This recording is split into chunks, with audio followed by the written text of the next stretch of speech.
이번 상속세 납부에 더해 삼성은 모두 3조 원에 이르는 사회 환원 계획을 발표했습니다. 기업의 사회적 책임을 다하겠다는 건데 조만간 수십조 원 규모의 투자 계획도 공개하기로 했습니다. 이어서 신용훈 기자입니다. 실명으로 전환한 차명 재산 중 벌금과 세금을 낸 나머지를 유익한 일에 쓰겠다. 지난 2008년 삼성 비자금 수사 이후 밝힌 고 이건희 회장의 유지에 따라 삼성이 내놓은 사회환원 금액은 총 1조 원. 여기에 국립중앙박물관 등에 기증하기로 한 문화재와 미술품까지 합치면 그 금액은 3조 원대로 높아집니다. 삼성은 1조 원의 환원액 중 7천억 원은 감염병 극복을 위한 전문병원 설립에 나머지 3천억 원은 소아암이나 희귀질환 환자 지원에 쓰기로 했습니다. 또 인왕제색도 등 국보 14건과 보물 46건을 포함한 고미술품 2만 1,600여 점은 국립중앙박물관에, 근대작품 1,600여 점은 국립현대미술관에 기증합니다.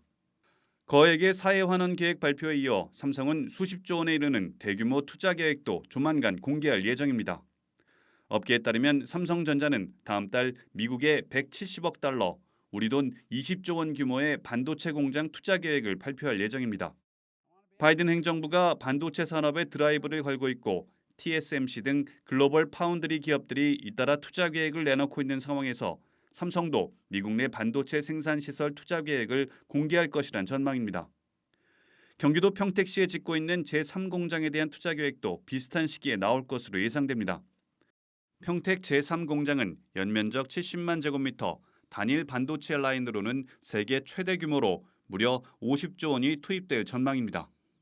이 같은 계획대로라면 삼성은 올해 미국과 한국에서 반도체 라인 증설에 70조 원가량을 투자하게 됩니다.